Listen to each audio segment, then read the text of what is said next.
5.18과 관련돼 지금까지 신고된 행방불명자는 모두 242명에 이르고 있습니다.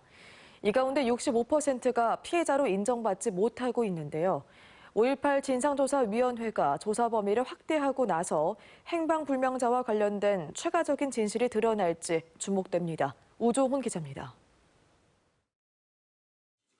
1980년 5.18 광주 민주화 운동 당시 계엄군에 이끌려 송정리 군부대로 옮겨진 뒤 가족과 떨어져 자랐다는 조영훈 씨.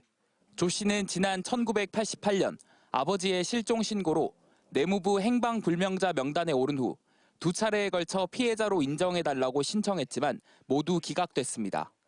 피해자 인정과 보상 심의를 맡은 당시 광주시는 가족과 주변인, 본인에 대한 진술조사 결과 실종 사실은 인정되지만 시점이 5.18 기간이라는 점을 입증할 근거가 명확하지 않고 계엄군의 연행, 구금 기록에 조 씨 이름이 남지 않아 연행이 아닌 계엄군의 보호를 받은 것으로 보인다고 받아들이지 않은 이유를 밝혔습니다.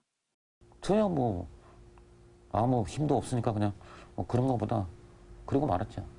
힘 있는 사람들도 그 보상 못 받는 경우가 좀 보니까 있더라고요. 그러니 이제 그런 거 보면서 에이구 나는 어차피 안 되는구나. 행방불명자 명단에 올랐지만 두 차례 피해자로 인정받지 못했던 조 씨의 사연에 대해 5.18 진상조사위원회가 조사에 착수했습니다. 진상조사위는 조 씨가 행방불명자 가운데 5.18로 어려움을 겪은 첫 생존자가 아닌지 조사하는 한편 조 씨와 비슷한 사연이 있는지 조사 범위를 확대한다는 계획입니다. 개인적으로 그 어려움을 겪게 된 그 최초의 사례가 조영훈 씨의 경우라고 보고 있고요. 그래서 이와 유사한 경우가 행방불명자 신고자 중에서 있을 가능성을 보고 지금 전수조사를 진행을 하고 있고 5.18 진상조사위원회는 또 5.18 당시 군 작전이나 시위 진압에 참여해 억울하게 죽거나 상관에 위법한 명령을 따랐는지 등 군경의 피해 사실에 대한 내용도 조사해 나갈 계획입니다. MBC 뉴스 우종훈입니다.